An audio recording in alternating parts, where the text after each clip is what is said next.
இன்னொன்று, நீங்கள் வேணால் சொல்லுங்கள் உங்களோடு ஸ்டாலின், உங்களுடன் ஸ்டாலின் நீங்கள் சொல்லுங்கள், யார்கிட்ட சொல்லுங்கள், இந்த மக்கள்கிட்ட சொல்லாதீங்க. உங்கள் குடும்பத்தில் வேணால் போய் சொல்லுங்கள், உங்களோட ஸ்டாலின் நான் தான்ப்பா, உங்கள் அப்பா அவங்க கூட இருக்கேன், நான் தான்ப்பா உங்கள் அண்ணன் அவங்க கூட இருக்கேன்னு சொல்லி உங்கள் சொந்தக்காரங்கிட்ட வேணால் சொல்லுவீங்க. ஏன்னா நீங்கள் அந்த குடும்பத்துக்காக அரசியல் பண்ணுறீங்க, குடும்ப அரசியல் பண்ணுறீங்க, நீங்கள் மக்களுக்காக பண்ணல. ஸோ நீங்கள் மக்களோடலாம் இல்லை, நீங்கள் உங்கள் குடும்பத்தோடு இருக்கீங்க. ஸோ ஆனால் அங்கே போய் சொல்லுங்கள் உங்களுடன் ஸ்டாலின்னு அப்படின்னு வம்பெழுக்கிறார்.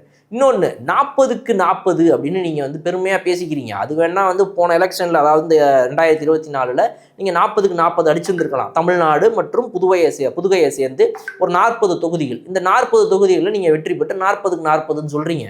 ஆனால் உங்களை நினைக்கும் போதெல்லாம் இந்த 40க்கு 40 மக்களுக்கு அப்படி ஞாபகம் வராது. இந்த டெல்டா மாவட்டத்தில் எப்படி ஞாபகம் வரும்னா, ஒரு மூட்டைக்கு 40 ரூபா கொள்ளையடிக்கக்கூடிய, அதாவது இங்கே வந்து நெல் மூட்டைகளுடைய இந்த கொள்முதல் அதிகமாக நடக்குது. அந்த கொள்முதல் நிலையங்களில் கிலோவுக்கு 40 ரூபா வரைக்கும் கமிஷன் அடிக்கிறாங்க பார்த்தீங்களா அவங்க கவர்மெண்ட்டை சேர்ந்தவங்க.